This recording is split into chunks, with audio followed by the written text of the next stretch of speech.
It's always a challenge when you're on a film set. You have a lot of crew and all your actors, and you're just trying to get things moving. It's just a great environment where all the actors are having fun and just getting to work with the crew. We just get to know each other like we were a family. Scene one, take one, mark.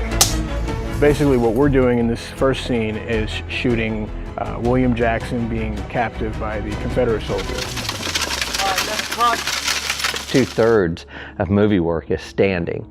And you stand for, like down there this morning, we standing 2-3 hours, and then they wanted him to drive 15 yards. Mentally, that's hard for a horse. And because you get a horse that's either they really want to stand but they don't really pull good, or the ones that really pull good don't want to stand. They want to keep working. To find them like him is pretty unusual. So the most difficult sequence probably wouldn't be that obvious. The carriage stops, it hits a bump, and the wheel gets stuck.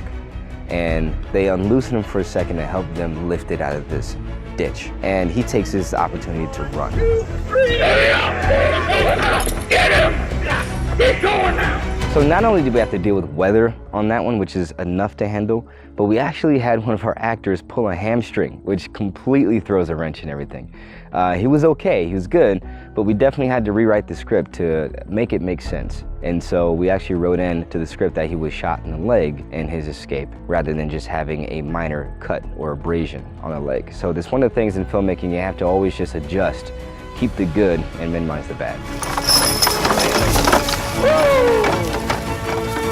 It's always fun when you're coming into a scene on a trot, like the power of the horse and the wagon, it just felt powerful.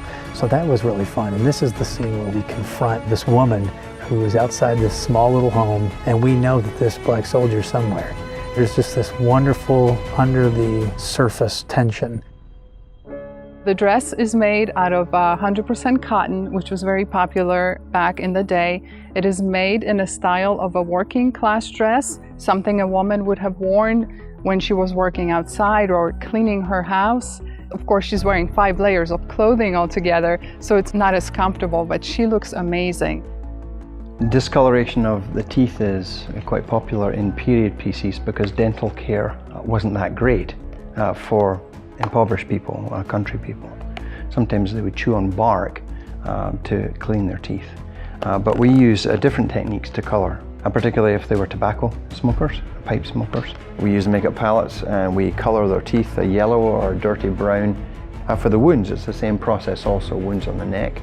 We use the palettes again with a silicone product to simulate wounds or cuts, and also a real dirt product to dirty the hands, because they would be all grimed up from being in the fields and just everyday life.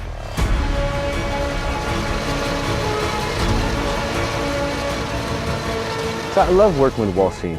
He's someone who's dedicated to the craft. He does a lot to put himself into everything that he does. He's always been one of the hardest working guys I've ever known.